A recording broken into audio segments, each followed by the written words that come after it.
Era frequente o meu marido ter pesadelos horríveis e acordar a gritar com medo. Annie, que tinha mudado de nome para proteger a sua identidade, disse numa entrevista: "Nos últimos anos tenho andado a fugir ao perigo de ser assassinada." Expus um campo de concentração escondido dentro do hospital. O incinerador, na Casa da Caldeira, também era usado como forno crematório. So every day I get a large number of emails relating with human rights violations around the world. So when Annie made her statement, which was published in the Economic Times, I got this story. Conheci David quando estava a escrever um artigo para o jornal The Epoch Times. Ele tinha dado um discurso em Santa Mónica e parecia muito deslocado por estar aqui, de gabardina, em maio. No entanto, o que me marcou mais foi a sua dedicação incansável à justiça humana. Mantivemos o contacto por e-mail. Sempre que ele escrevia, estava no aeroporto a caminho, ou no regresso de Genebra, ou da Austrália, ou de alguma parte do mundo, sempre a lutar pelos oprimidos. From an early age, what I wanted to do was to do something about the Holocaust, to try to learn the lessons from it. 4 lessons I've tried to apply from the Holocaust, one of which is bring to justice mass murderers. Second is combating incitement to hatred. A third is protecting refugees, and a fourth is asserting universal human rights values by standing up for victims wherever they are. But it's also very much related to my refugee practice, because I'm a lawyer representing refugee claimants coming from around the world who have these stories of persecution, which then have to be established before an administrative tribunal, and they don't have witnesses, they don't have documents, they don't have forensic proof, they just come with their stories. I was involved in Amnesty International and all sorts of human rights organizations. These organizations do have research departments, but they're very simple research departments. They're not involved in sophisticated analytical research. I'm well used to dealing with this kind of evidentiary vacuum and trying to establish what happened. I've seen lots of burnout. I mean, people just, they get either discouraged or blasé, or they just can't take it. My daily life is mass murder, torture, sexual abuse, and so on. And I mean, unless you approach this dispassionately, you won't be able to deal with it. And I feel that what I can contribute to this, to combat these problems, is analysis, professionalism, a kind of a dispassionate approach, logic. I mean, there's lots of people that are upset and excited, and my getting upset and excited isn't really going to help the issue at all. So I figured, you know, this was something nobody else was going to do. I mean, this fit all these criteria, so I said, yes, okay, sure. What most people don't realize is that the Chinese regime believes it can get away with almost anything, and that the West doesn't really care about what they do to their own people, so long as their own interests aren't affected. Every time I would go into town, there would be these people protesting in front of the consulate, day or night, rain or shine. And I got interested in what was going on. I didn't know much about Falun Gong at that point. Falun Gong is a set of exercises with a spiritual foundation, which was started in 1992 by Li Hongji, who began teaching about it. It is a blending and updating of ancient Chinese traditions, of the Qigong, the exercise traditions, the Taoism and Buddhism. I'm not a Falun Gong practitioner, and neither is David Kilgore, and to a certain extent we got involved in this partly because we were outsiders and independent and were able to exercise an independent judgment on this whole issue. David Matas e David Kilgore publicaram Bloody Harvest, uma investigação minuciosa sobre as alegações de recolha de órgãos realizadas em seguidores de Falun Gong vivos. It spread throughout China very quickly, because this was after the collapse of the Iron Curtain and the collapse of the Soviet Union and the shift within China from socialism to capitalism, so that there was an ideological vacuum in China. The Falun Gong was actually encouraged initially by the authorities on the basis that it was healthful and it cut down on the health bill in a system which was financially in dire straits because of the extraction of money away from the health system. And it grew from a standing start in 92 until 99, according to government estimates. It was 70 to 100 million practitioners, which was more at the time than the membership of the Communist Party, which was 60 million. And the party at this point took ideological fright and became jealous of the popularity of a movement which was rooted in ancient Chinese traditions. spiritual, totally different from the Communist Party, which was atheist. And the party banned it in '99 out of this jealousy and fear, and has since propagandized against it and has insisted that people abandon the practice. If they find practitioners in China, they arrest them, ask them to recant. If they don't recant, they're tortured. If they don't recant after torture, they're disappeared. And they have become, by far, the #1 torture victims in China. They are detained to this day in the hundreds of thousands in East re-education through labor camps. I was co-chair of the Canadian Helsinki Watch Group, and I basically did an analysis of communism as a root cause of human rights violations. And I went through the communist perspective on human rights and the communist ideology of dictatorship, the proletariat and the leading role of the party. Philosophically, I tried to explain how it generates human rights violations. Ideologically, even though they may mouth the vocabulary of human rights, they don't really think of human rights as belonging to humanity. They think of it as belonging to them. There's Yuri Andropov, who succeeded Brezhnev. He says, any citizen in the Soviet Union whose interests coincide with the interests of society feels the entire scope of our democratic freedoms. It is another matter if those interests do not coincide. Within the revolution, complete freedom. Against the revolution, none. This was the Communist Party when it was socialist. But then what we have is that the Communist Party of China is both communist and capitalist. It's abandoned socialism. Communism was kind of socialism by force, and socialism was the ethic, and communism was the way it was imposed. But remove socialism from the communism equation, there's no ethic at all. It becomes cannibal capitalism. It's cannibalism without the rule of law, cannibalism without ethical structure. Anything to make a buck.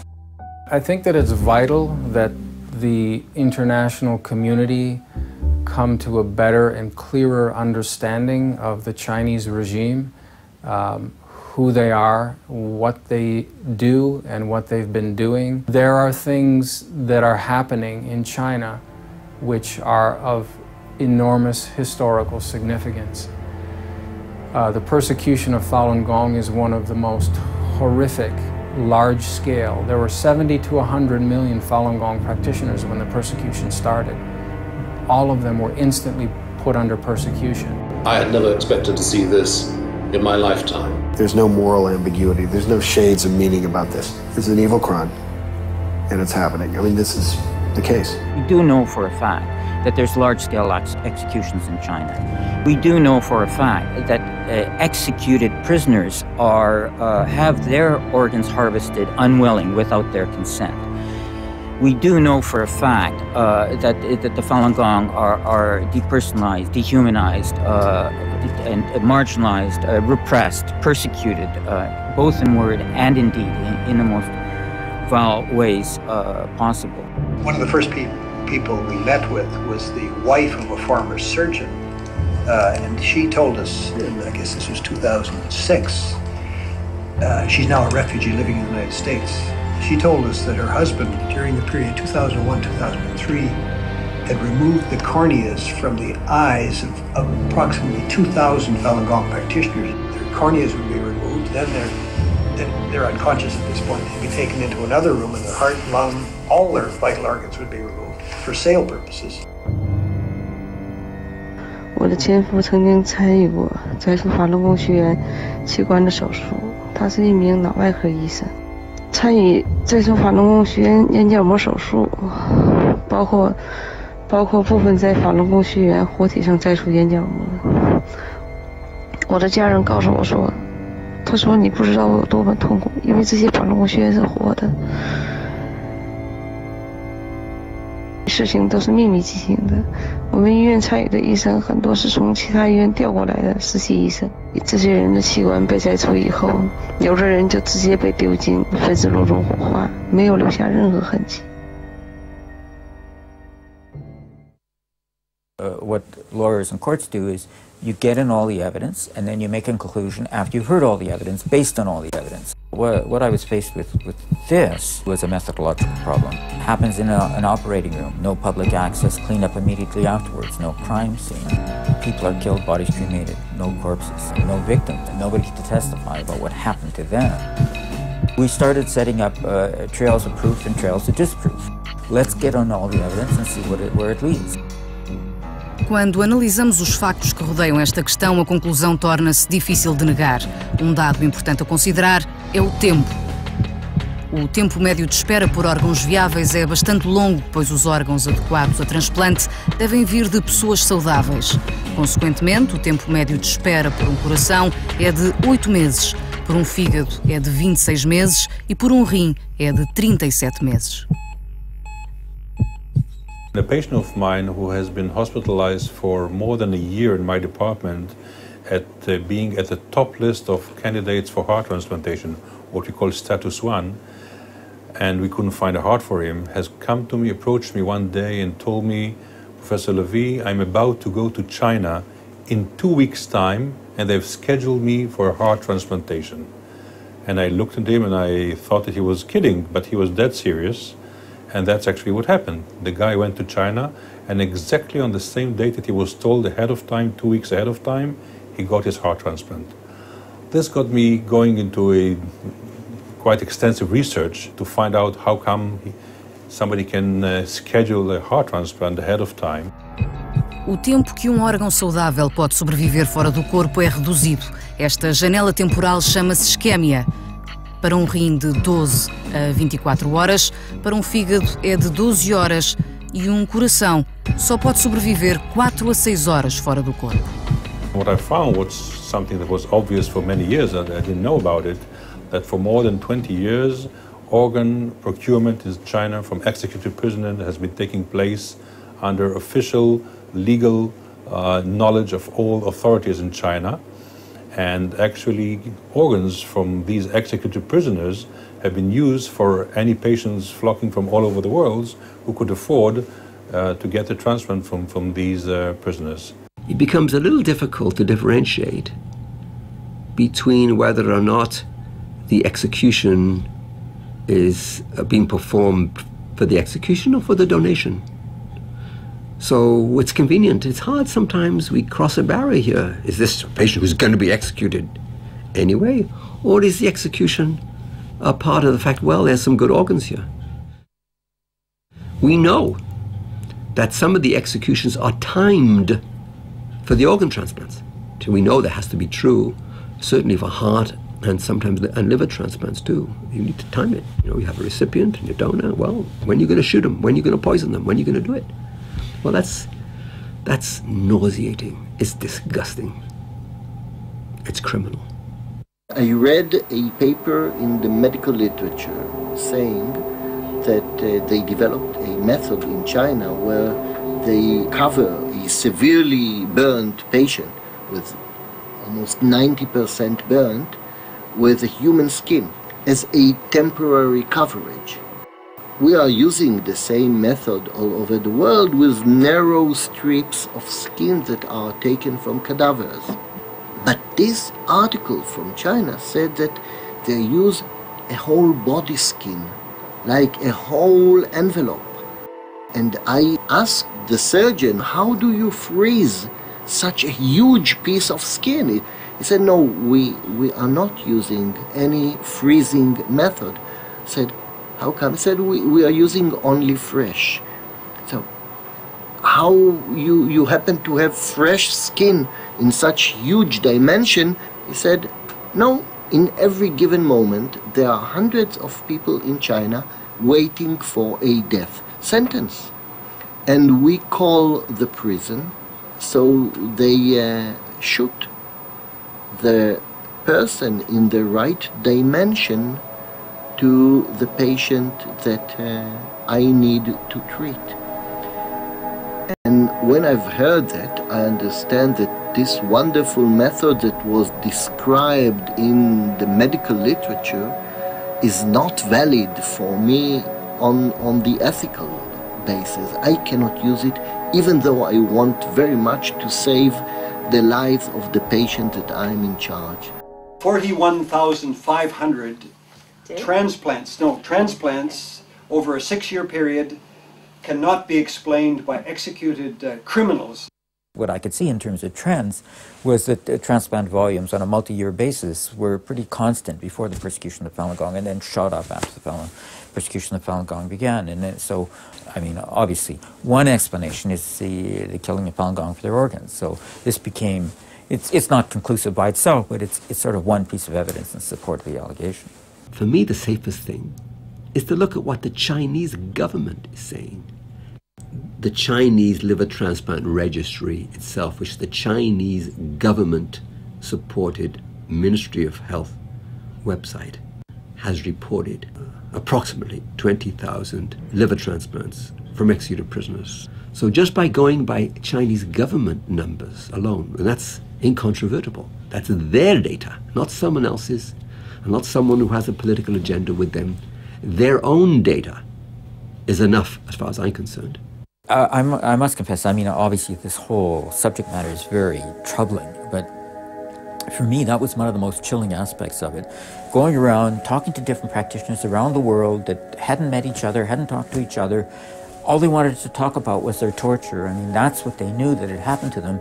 And I would ask them, you know, about blood testing, and every one of them blood tested. They didn't matter to them, didn't hurt them, didn't see the significance. And the non-Falun Gong practitioners that were in prison, got out of prison out of China, didn't happen. Everyone was taken to do the physical checkup and the blood test. They do not care about our health, but why they do the checkup for us?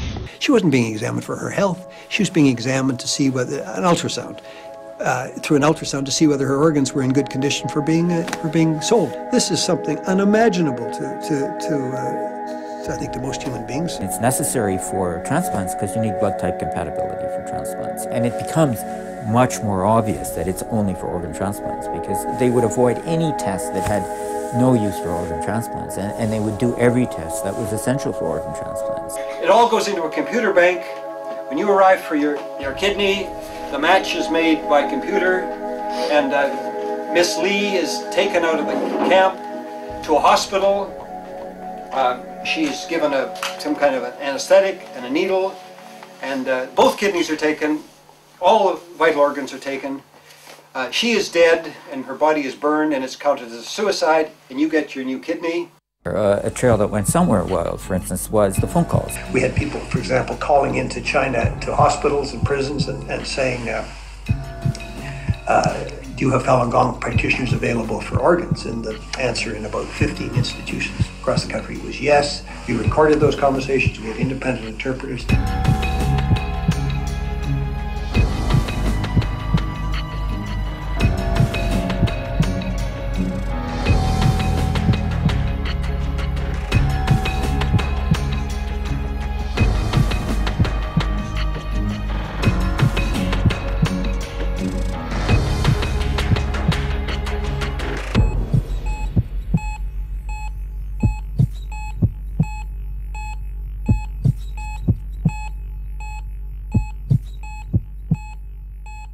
The Falun Gong practitioners don't smoke and drink. They're healthy. They exercise. They tend to be healthy on our phone calls. Push this point too that the people want organs from Falun Gong.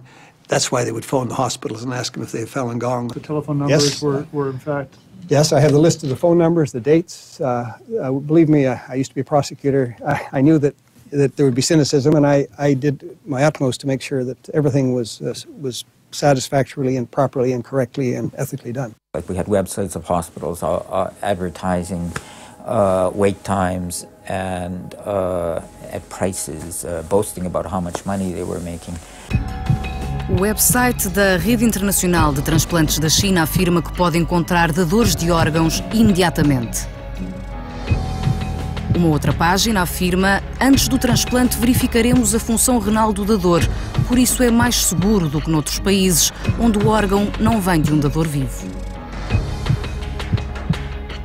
No website lia-se uma pergunta: os órgãos para transplante do pâncreas vêm de pacientes em morte cerebral? A resposta era: os nossos órgãos não vêm de vítimas em morte cerebral, pois o estado dos órgãos pode não ser bom. Outro website, chamado Centro de Transplante do Oriente, veio a ser alterado, mas numa versão de arquivo dizia: Desde janeiro de 2005 até agora, realizámos 647 transplantes de fígado. 12 deles apenas esta semana. O tempo médio de espera é de 2 semanas. Este gráfico representa as cirurgias de transplante. Em 1998 fizeram-se apenas 9 transplantes de fígado, mas em 2005 os transplantes já chegavam aos 2.248. Apesar de todos os esforços para ocultar a informação, relatos explícitos e alarmantes de testemunhas continuam a chegar a público. Cao Dong is in his 30s. He'd been a prisoner in northern China, and he gave a very nervous, understandably, very nervous report of what he had seen in that prison. I asked him whether he was aware of the practice of what is known as organ harvesting, which is taking body parts from prisoners to order, in effect. This is a trade which is run by the People's Liberation Army for profit. And he could only tell me that he had a friend, another Falun Gong practitioner, in the prison in northwest China. The friend disappeared one day, and the next time he saw him was his body, the friend's body, in the prison hospital with holes where body parts had apparently been removed. After the meeting I had with these former prisoners, they were all arrested. Cao Dong was later convicted of meeting me, and he was sentenced to 5 years in prison, and he remains in prison now. Em 2002, uma testemunha, um agente armado da polícia que trabalhava para o Serviço de Segurança Pública, participou em detenções ilegais e na tortura de seguidores do Falun Gong. Ele fez-nos um relato em primeira mão sobre uma seguidora do Falun Gong. Ele disse que após uma semana de tortura intensa e de ser forçada a ingerir comida, ela tinha feridas e cicatrizes em todo o corpo. Depois, enquanto estava completamente consciente, sem qualquer anestesia, abriram-lhe o peito com um bisturi. O sangue jorrou e ela gritou de dor a dizer: "O Falun Gong é fantástico." Depois disse: "Mataram-me a mim, um único indivíduo, não vão matar-nos a todos." Nesse momento o médico hesitou, mas continuou a cortar as veias. O coração foi retirado primeiro, depois foram os rins. Quando a tesoura cortou as veias do coração, ela começou a contorcer-se. Foi horrível. Parecia que algo estava a rasgar-se. Ela tinha a boca e os olhos completamente abertos. Não quero continuar.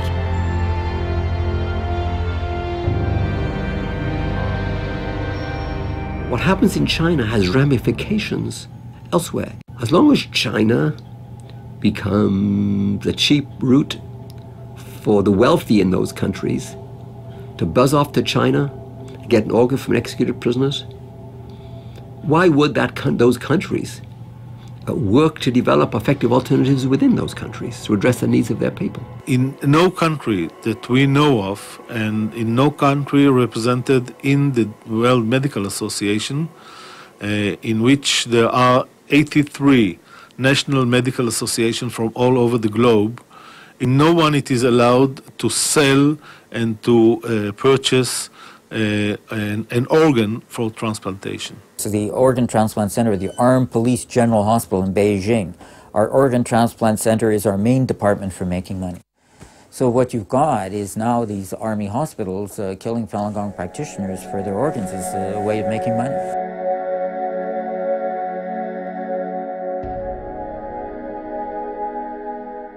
There's a lot of trade with China.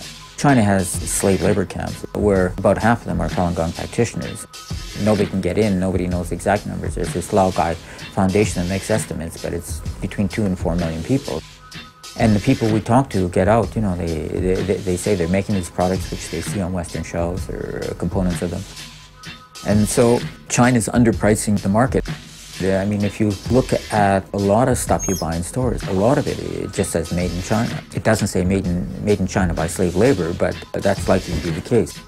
And we've actually talked to people who've been in these camps, Falun Gong practitioners, and I'm going to talk to talk tomorrow about a young woman who worked 16 hours a day making products for export. In the dispatching center, we were forced to wrap the chopsticks by using a piece of paper and on it said the chopstick is sanitized, so rest assured to use it. And they will then distribute it to the market, and people just use it, but it's very dirty, it's not clean at all. We're not allowed to wash our hands. After we go to the restroom, we come back and continue wrapping the chopsticks. The American market has been particularly interested in cheaper goods. That whole Walmart psychology of going for cheaper stuff has really provided a market for Chinese-made goods. I remember that I was forced to knit the sweaters, and all handmade. We were forced to knit. And we were told that they were all exported to European countries or America. So maybe some of the sweaters you wear is made by Falun Gong practitioners in the labor camp. There have been governments and businesses and also the silence of the media who have all, in a sense, sold out their morality, essentially for certain kinds of gains, usually monetary gains. Some of it is political because China is involved in certain major decisions in regards to military operations around the world and that kind of thing, so they can exercise pressure. More and more, what's called corporate responsibility is really just an excuse to build whatever the Chinese Communist Party wants to build at the time. And mostly, that is military technology or surveillance technology. In fact, that's the way these companies got ahead. That's why they're some of the only companies that are actually making a profit in China today, is because of what they've done. The fact is, people are being arrested every day in China. And after Tiananmen Square massacre, Congress passed laws that were fairly explicit, saying you could not sell any surveillance equipment to the Chinese police. The message of that law is very clear. I think it's extremely important for American companies to back away from this kind of thing. Think of the strategy that the Chinese government is using here. They want the Chinese people to censor themselves. The surveillance is out there, but it's more than that. The government makes it obvious that the surveillance is out there. They've started to use these little cartoon figures which appear on your screen down south, which show a little policeman, a friendly little policeman, and a friendly little policewoman. And they're on your screen all the time to let you know you're being watched. You know, maybe you should watch what you're doing. Maybe you should watch what you're saying. Neste momento levanta-se a pergunta: por que é que a imprensa não divulgou isto? Não é por acaso. News organizations have either current or hoped for business interests in China, and it's well known that the regime will tell people in the context of business that if you do things that we're not pleased with, we can prevent you from doing business here. Papers like the Times and the Wall Street Journal and the Los Angeles Times, if I'm not mistaken, have not been covering this issue. And perhaps it relates to the fact that your government is, dare I say, almost owned by the government of China in terms of the number of treasury bills and so on, more than $2 trillion. You've always wanted to avoid the problems that occurred during the last century with the rise of Japan and Germany. And so what we have tried to do is to engage the Chinese, to integrate them into the international system. And because of that, we've become very indulgent. And essentially, when the Chinese have done bad things, we've treated them well. And so they continue being bad, we continue to treat them well. They are much more dependent on us than we are on them. Last year, about 140% of China's overall trade surplus related to sales to the United States. That's an incredible number. They've been running deficits with the rest of the world to run a surplus against us. So, of course, we see the Chinese as 10 feet tall, that they own us. They don't. They have to buy U.S. Treasury obligations because their economy is so dependent on the U.S. market. They have no choice. Basically, they're trying to corrupt foreign democratic values and impose their own Chinese repressive values. And in some places, they get away with it. They use these Confucius institutes as a form of pressure. They shut down the Shenyang performing arts wherever they go.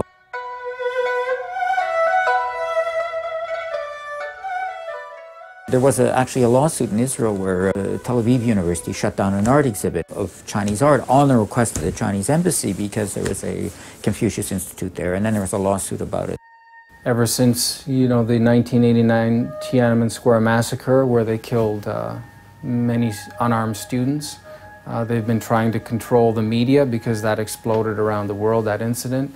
The local consulates and embassies have a very strong presence, and they have a lot of connections. They give a lot of rewards and trade-offs to people, and they're involved with Chinese language media outside of China as well. Those people who run those media outlets know what they are not supposed to talk about, and they know that if they talk about those certain things, you know, Uncle so-and-so or whoever back in China could be persecuted in various ways if their news organization reports on things that the Chinese regime does not want them to report on. That's mafia tactics. It's reprehensible, disgusting behavior, but that's the normal way that they operate. Se a imprensa encobriu a história, será que os pacientes têm realmente informação suficiente para tomarem a decisão ética de irem à China fazer transplante de órgãos? As always in ethical questions, we heard few and different ideas and voices. People who were transplanted in China came and said our life was saved due to the fact that in China people can harvest organs without all the ethical limitations that they have in Israel or in other countries in the West. You can fly to a place like Shanghai, check into the #1 People's Hospital, and they take your blood type and your tissue type. They find there's a match for you in, say, camp number 75, and you're told you're getting the liver from a convicted criminal who was going to be executed anyway, so you're desperate about your liver and you want to believe the person was going to die anyway, and you fly back to San Diego with your new liver, and somebody has died so that you could have the new liver. When I've asked my patients who was about to go to China, does he know what the source of organs, the heart that he's going to get there, does he know what the source is? And he said that he didn't bother to ask. All that he knows is that he wanted to save his life. Similarly, several other patients who at that time went to China, who were asked by me and by other physicians here, what's their reaction, to the fact that they're going to be saved by executed prisoners or other people whose hearts they're going to get. They told they couldn't face this reality, and they simply decided to push all these thoughts aside. I cannot condemn the patients who are facing the choice to die or have their transplant. They would not have gone to China if there was no solution for their problem in China. Unfortunately, in medicine, as in many other things, unethical transplant practice is often bad medicine. They often go together. In fact, in the hospital now, I just came from the hospital now, we have a patient who's very sick, very ill, coming back from a country where she'd received a traffic transplant. And of course, it became very complicated. So there are consequences. Because there are actually in the United States, prisoners who want to donate, and they're not allowed to amongst the prisoners sentenced to death. So they're not allowed to because it's considered unethical to take organs from prisoners sentenced to death. There are other problems associated with Chinese transplantation. It's not just the use of executed prisoners, how those kidneys, how those organs, livers, kidneys, hearts are then allocated to people. Are they given to the Chinese in need or to rich people coming from abroad who buy organs, and the poor Chinese can't afford them because they're not allocated in a manner that is transparent and accountable.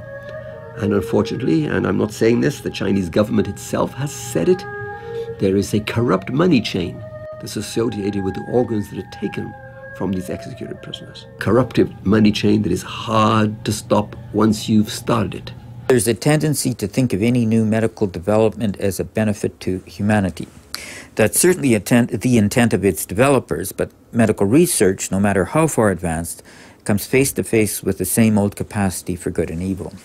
Jana Bin Lee foi uma universitária comum até 1999, mas desde então tem vivido pesadelo por ser seguidora do Falun Gong na China. People could not imagine how evil inside. It's a kind of place like hell on earth. And the first we have to they search our body and take all our clothes. And then I was taken to an isolated room. And I remember 2 police women there waiting for me. They ordered me to write a guarantee not practicing Falun Gong anymore, and I refused. And they asked why, and I said because I know it's the truth of the universe. The principle of truthfulness, compassion, and forbearance. There's nothing wrong with it. But they said, okay, then you squat down, and each holding my arm, and each holding one electric baton this length, and they start shocking me. And they said, you still refuse to write? I said, no, I will not write. And they started shocking me together. And they shocked me by using the electric batons, and started from my back, my neck, my arm. And several times I was beaten down, you know. And they pulled me up again and shocked me again. And on the same night, I couldn't lie down. I had to crawl, you know, this way on the bed because I was scorched all over. I could smell the scorched hair and scorched skin. I was scorched all over. It was like barbecue, you know, like kind of barbecue. When we were inside, we were not allowed to see their faces. I couldn't remember, I don't know who persecuted me, who tortured me, who scorched my back. Some practitioners were tortured to death. But in the midnight, far into the night, some practitioners were released. At that time, I thought that they were released, but no. Until one day I heard about the organ harvesting of Falun Gong practitioners. I knew that they were not released at all. Maybe some of them were killed and were murdered, and the organs were removed. The Chinese Communist Party is just like a ghost, and sometimes they look evil, sometimes they can change their faces like an angel and smile at you, but actually their goal is the same. They just want to brainwash you. We were not allowed to sleep. We were deprived of sleep, and they deprived our dignity, and they insulted us again and again, and until one day you cannot bear and feel that you are nothing. They talked to me and said, you said you are believing in truthfulness, compassion, forbearance, but do you think you are compassionate to us? We had to monitor you, and we had to accompany you all day and all night. Do you think you are compassionate to us? And I think at that time I already went insane. I was not rational anymore. I even thought that I'm so bad. Because of my existence, the police women had to persecute me and torture me by using electric batons. I'm so tired. Why still what I'm doing here? What's the use of my existence? I doubted myself. The concentrated persecution happening on me lasted about 14 months before I gave up. The Chinese Communist Party, they give you only two choices. One, die physically, they torture you physically, and the other one is die spiritually. I kept talking to myself, reminding myself that the Buddha can sacrifice his life for the truth of the universe. I know my belief, I know it's the truth. I have to be determined to my belief, and for not only myself but also for this world.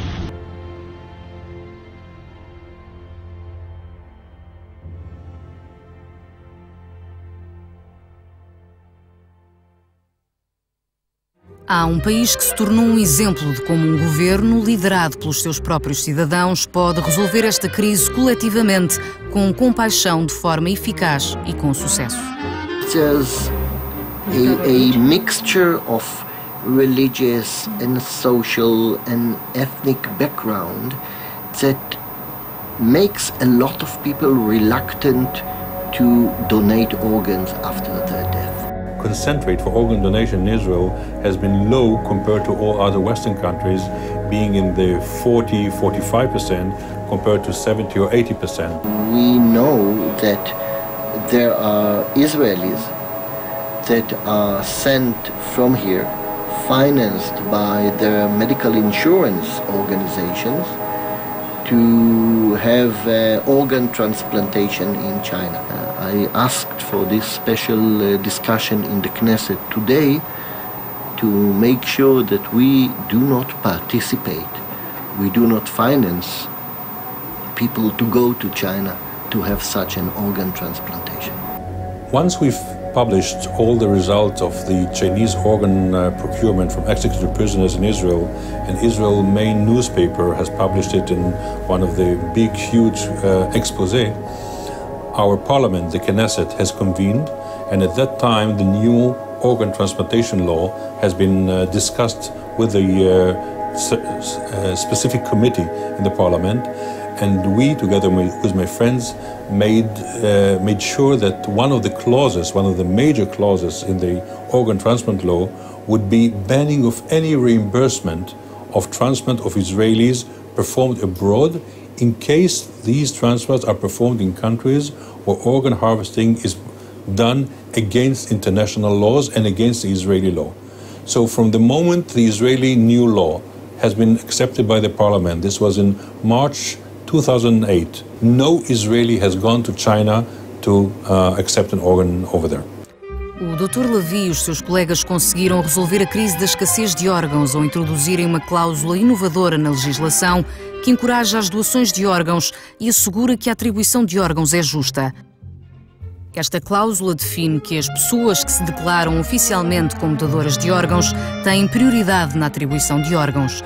Desde a implementação desta nova lei, o número de dadores continua a aumentar exponencialmente. It's amazing. I'm preparing the talk for Buenos Aires, and I just got the final numbers from the Israel National Transplant Center, showing that since the new law, you can see it here. Number for this entire year of live kidney transplant was 58, 2009 69, 2010 78, and this year 106. And this, it's almost doubling the number, okay? And in parallel, the number of patients who went abroad for kidney has went down by 90%. As long as these transplants were fully reimbursed by the companies, Israeli would go there. The moment there's no reimbursement for this, that's it, no more Israelis.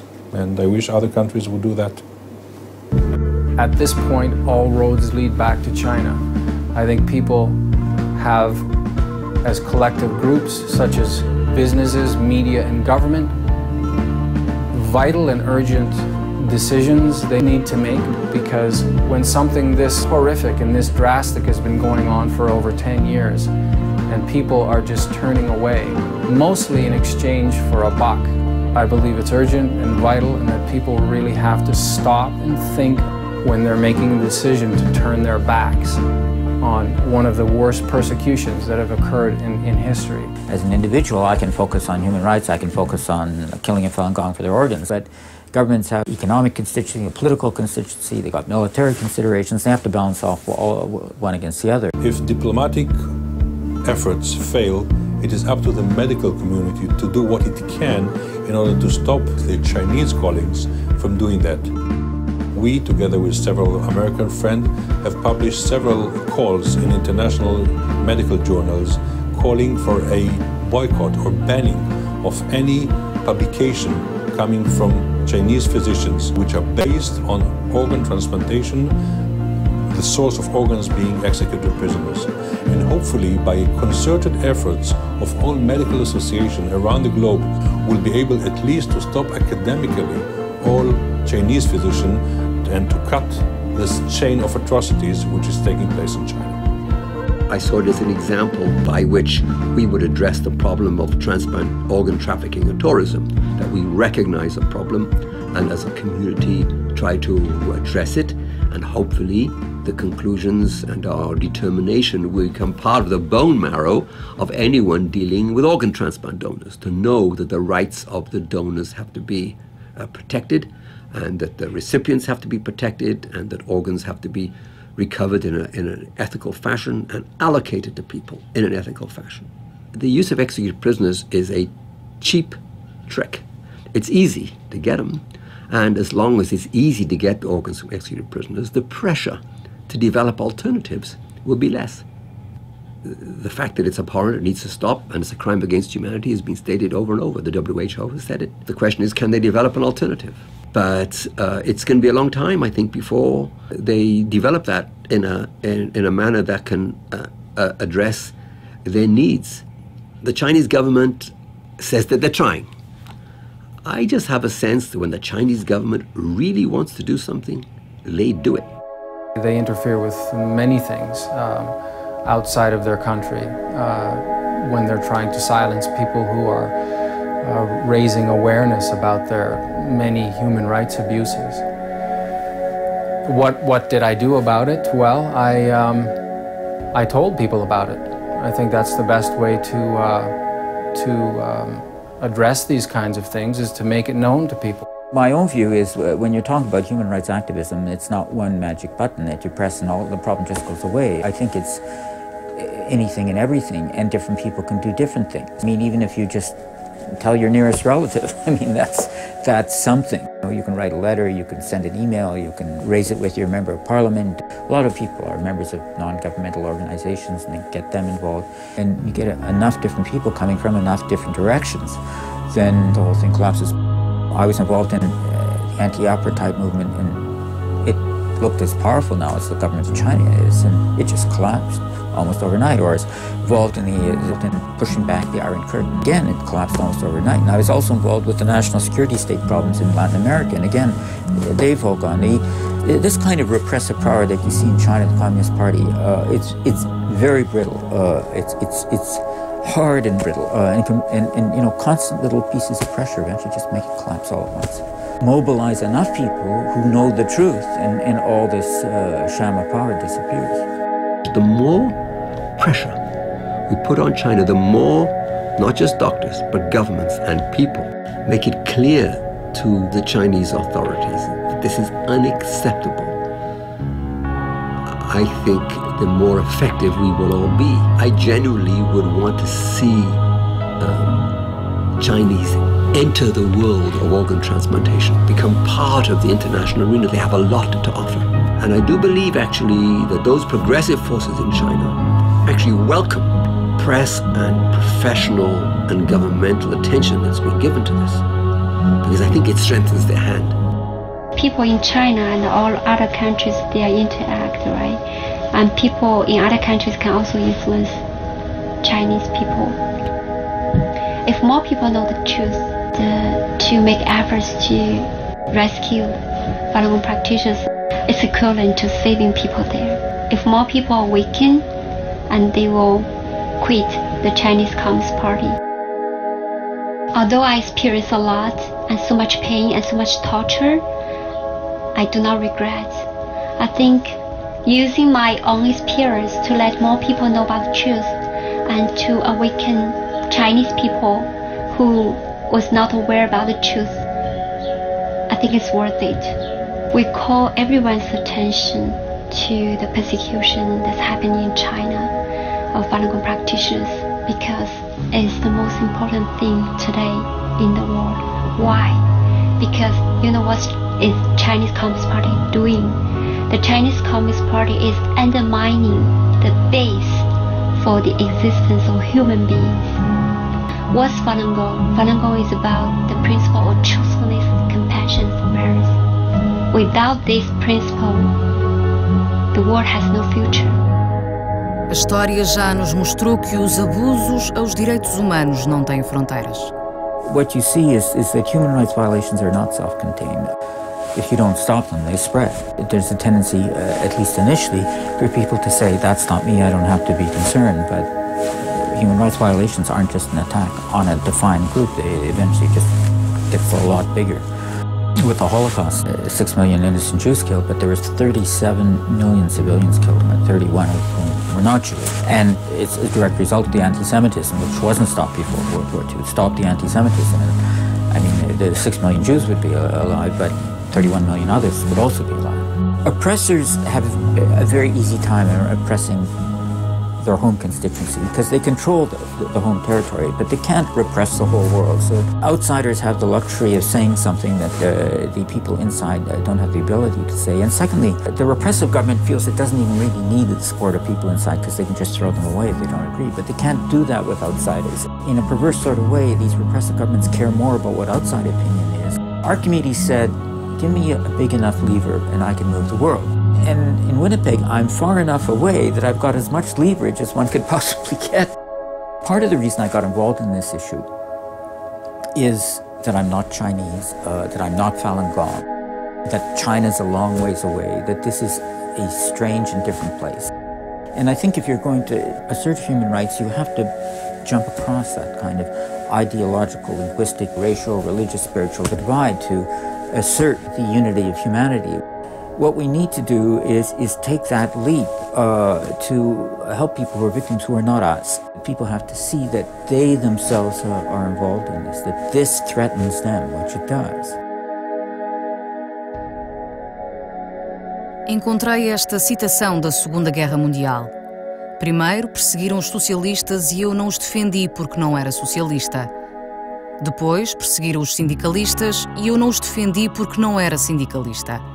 Em seguida, perseguiram os judeus e eu não os defendi porque não era judeu. Então, perseguiram-me a mim e já não restava ninguém para me defender. Locução: Débora Henriques, Spell.